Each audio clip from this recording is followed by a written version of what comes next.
Good morning students. पिछली video में हमने चैप्टर 5 एक्सरसाइज 5.5 के कम्प्लीटली क्वेश्चन कर लिए थे। मैंने बताया था आपको बस इसमें एक क्वेश्चन रह गया आपका क्वेश्चन नंबर 17 और क्वेश्चन नंबर 18। क्वेश्चन नंबर 17 मैंने आपको ओरली बताया था कि इस क्वेश्चन को पहले प्रोडक्ट रूप में करना था, फिर इन सब की गुणा करनी थी, एक रेखा बन जाएगी, उसको फिर आपको डिफरेंशियल करना था, और थर्ड मेथड था लोग की मेथड से, यानी इसको दोनों तरफ का लोग करना था, यानी y मान के और दोनों तरफ का लोग लेकर। तो तीन मेथड से ये क्वेश्चन सोल्व होना है। क्वेश्चन नंबर 18 वेरी इंपॉर्टेंट है, तो मैं आपको क्वेश्चन नंबर 18 कराऊंगा इसका। चलिए स्टार्ट करते हैं क्वेश्चन नंबर 18। यदि u v w x के फलन है तो दो मेथड से यानी दो विधियों से, अर्थात पहला मेथड से रहा है गुणनफल नियम की पुनरावृत्ति द्वारा, यानी कि प्रोडक्ट रूल से हल करो पहले तो इसे, और दूसरा मेथड कह रहा है कि इसे लोग मेथड से अवकलन कीजिए। दो मेथड से इसे हमें सोल्व करने के लिए कह रहा है, एक लोग मेथड से और एक प्रोडक्ट नियम से। तो फंक्शन हमारे पास क्या है बच्चों, यहाँ पे y इज इक्वल टू दे रखा है फंक्शन u v w। ठीक है, अब इसको कैसे करेंगे सोल्व, इसको u को अलग लिख लीजिए और v और w को नेक्स्ट फंक्शन मान के अलग कर लीजिए इस तरह से। अब ये दो फंक्शन हो गए, एक u हो गया बच्चों और एक v w हो गया। अब दो फंक्शन जब गुणा में होते हैं तो डिफरेंशियल कैसे करते हैं, y का तो हो गया यहाँ पे बच्चों dy अपॉन dx। अब कैसे करते हैं, first function as it is यानी वी डब्ल्यू एज इट इज लिख लीजिए, और सेकंड फंक्शन का डिफरेंशियल u का डिफरेंशियल क्या होगा बच्चों यहाँ पे du अपॉन में dx हो गया, बीच में प्लस का साइन आता है। अब की बार u एज इट इज रखेंगे और डिफरेंशियल ऑफ किसका करेंगे, vw का। अभी यहाँ पे मैं डिफरेंशियल का साइन बना देता हूँ और इसका डिफरेंशियल अभी हम करेंगे, क्यों, क्योंकि यहाँ पे अब दो फंक्शन बन गए फिर से v और w। अब इसको दो फंक्शन यानी कि प्रोडक्ट रूल से इसको फिर से डिफरेंशियल करेंगे दो फंक्शन मान के। ये तो एज इट इज रख लीजिए, वी डब्ल्यू as it is, d u upon में dx as it is plus u as it is. अब इसका दो फंक्शन कैसे करते हैं देखिए, first function as it is रख दीजिए, कोई सही मान लीजिए u या v जो आपको अच्छा लगता है। ठीक है, इसमें तो हम क्या करेंगे, इसमें v का डिफरेंशियल कर दीजिए, w एज इट इज लिख लीजिए, यानी कि v का डिफरेंशियल हो गया dv अपॉन dx और w as it is plus आपकी बार w का डिफरेंशियल और v एज इट इज, तो v ऐसी और w का हो गया dw अपॉन में dx हो जाता है। ठीक है, अब इसको कैसे u के अंदर मल्टीप्लाई कर देंगे और आपका यही आंसर बन जाता है। तो लिख लीजिए इसे, यहाँ पे हमारे पास क्या बचा बच्चों, vw du upon dx, du upon dx और vw प्लस u के अंदर डॉट हो रही है तो ये हो जाएगा u इंटू क्या हो जाएगा dv अपॉन में dx इंटू w प्लस ऐसी u की v में मल्टीप्लाई जाएगी तो ये हो जाएगा u इंटू v और dw अपॉन में dx। ये आपका dy अपॉन dx की वैल्यू, ये पहला वाला जो आपका डॉट प्रोडक्ट से आंसर आ जाता है, यही हमें प्रूव करके लाना था। पहला हो गया फंक्शन। अब दूसरे को कह रहा लोग के मेथड से करो, तो आपकी बार इसी क्वेश्चन को लोग से करेंगे। चलिए लोगेरिथम मेथड से करते हैं, यानी कि सेकंड मेथड। ये फर्स्ट मेथड हो गया आपका प्रोडक्ट से, ये सेकंड मेथड होगा लोग से। तो फंक्शन था हमारे पास y is equal to u v w। आप क्या लिखेंगे, taking log both side, taking log both side. ठीक है, दोनों तरफ का लोग ले लेंगे तो यहां हो जाएगा लोग y। ठीक है, और इधर का भी आप लिख लीजिए लोग u v और w। अब इसको यहाँ पे जब लोग में आपके फंक्शन गुणा में होते हैं तो लोग m प्लस लोग n प्लस लोग p, यानी कि गुणा वाली चीज प्लस में होती चली जाती है। ये लोग का रूल मैंने पिछली वीडियो में पढ़ाया था। चलिए अब ये लोग y तो एज इट इज रखना है। ठीक है, और इसको लोग को लिख लीजिए लोग u प्लस लोग v प्लस लोग w। अब इनका डिफरेंशियल कर देंगे और लोग y का डिफरेंशियल 1/y और फिर y का हो गया dy अपॉन dx।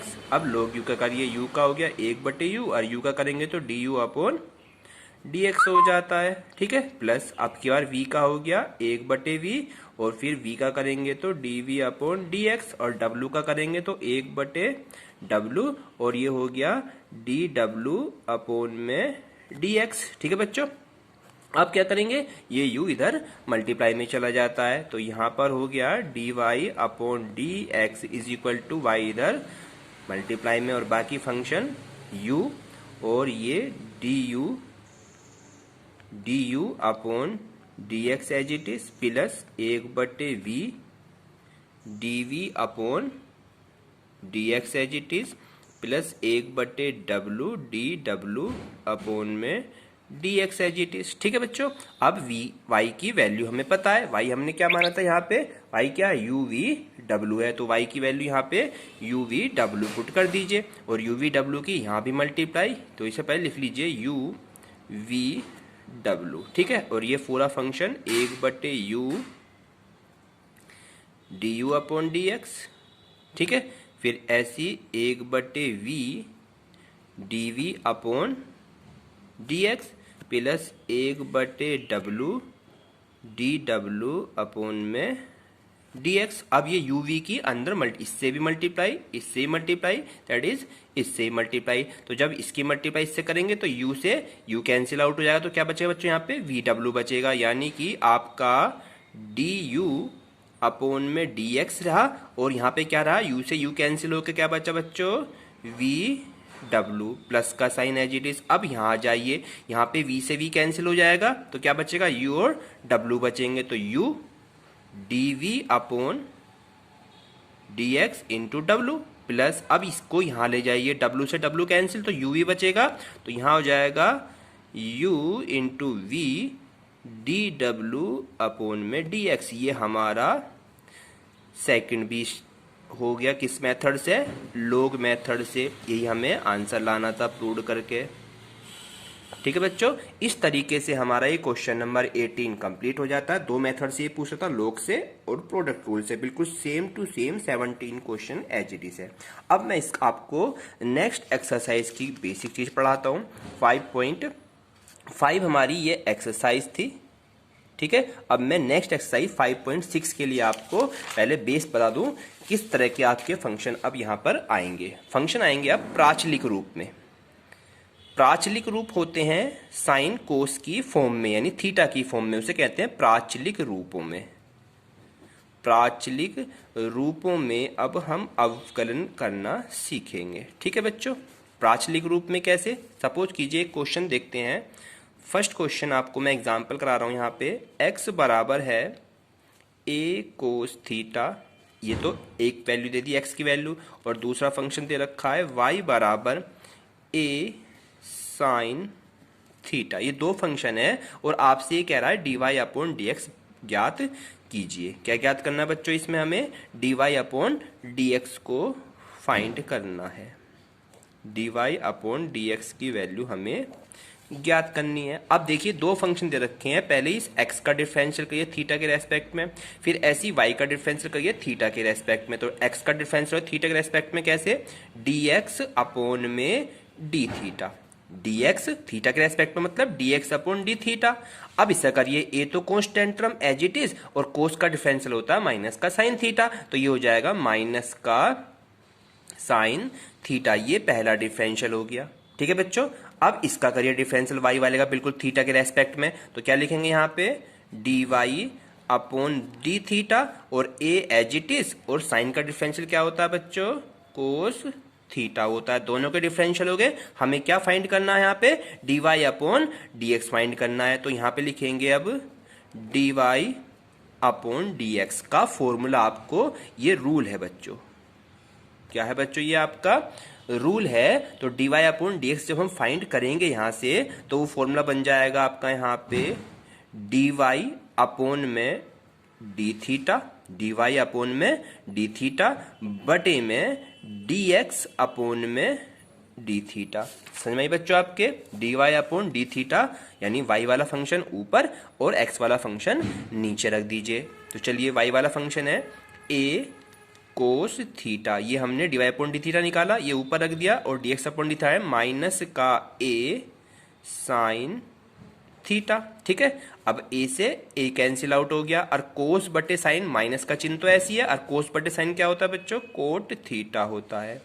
क्या होता है, कोट थीटा। तो dy अपॉन dx आपका क्या आंसर आ गया यहाँ पे, माइनस के कोट थीटा। इसे कहते हैं प्राचलिक फॉर्म में, यानी थीटा के रूप में होगा या t के रूप में होगा, कोई फंक्शंस चेंज होगा। ठीक है, तो दो फंक्शन मिलेंगे आपको, और वहां से dy अपॉन dx कहेगा, तो ये आपका क्या हो गया यहाँ पे, ये फॉर्मूला हो गया, ऊपर y वाला नीचे x वाला फंक्शन रख के आंसर आ जाता है। एक और क्वेश्चन देखेंगे, अभी क्वेश्चन नंबर 2 देख लेते हैं। ठीक है, क्वेश्चन नंबर 2 में कह रहा है x बराबर ए टी स्क्वायर, एक तो फंक्शन t में दे दिया, अब की बार वहां पे थीटा में था, यहाँ पे t में आ गया, और दूसरा फंक्शन है y बराबर 2a t, बिल्कुल सेम इसका भी dy अपॉन dx हमें फाइंड करना है। इसका भी हमें क्या फाइंड करना है बच्चों, dy अपॉन dx ही फाइंड करना है। तो पहले x का डिफरेंस लिया t के रेस्पेक्ट में, तो ये हो जाएगा dx अपॉन में dt, और इसका हो ये a तो कांस्टेंट टर्म है। ठीक है, और ये बन गया x की पावर n, और x की पावर कहता है 2 आगे और इसमें से 1 कम, यानी ये हो जाएगा 2t। ठीक है, और इसे लिख दीजिए 2 को आगे इस तरह से, और 2a t, तो ये निकल का आया आपका बच्चों dx अपॉन dt की वैल्यू। ठीक है, बिल्कुल सेम। अब y का करिए ऐसी, तो ये हो जाएगा यहाँ पे dy अपॉन में dt, 2a तो कांस्टेंट टर्म है, और t की वैल्यू क्या होती है, डिफरेंशियल 1 होता है, तो ये से हो गया डिफरेंशियल में dy upon dt is equal to हो गया 2a कम 2a, ये dy अपॉन dt निकल गया। और हमें फाइंड क्या करना है, dy अपॉन dx, तो लिख लीजिए dy upon dx is equal to, क्या लिखेंगे फॉर्मूले में बच्चों, dy अपॉन dt ऊपर और नीचे dx अपॉन dt, और इसकी वैल्यू क्या निकाली हमने dy अपॉन dt की 2a, और dx अपॉन dt की निकाली 2at, 2a से 2a कैंसिल हो गया, ऊपर 1 नीचे t, तो आपका 1 अपॉन t जो आया, ये किसकी वैल्यू आई बच्चों, dy अपॉन dx की वैल्यू फाइंड हो जाती है, यही आपका आंसर हो जाता है। इस तरीके से आपके ये प्राचलिक रूप में क्वेश्चंस चलेंगे। कल मैं आपको इसकी नेक्स्ट क्वेश्चन एक्सरसाइज के कंप्लीट करा दूंगा। ठीक है, इसे अपनी नोटबुक में कर ले, और जो भी प्रॉब्लम आती है फिर हम कल देखते हैं। Thank you.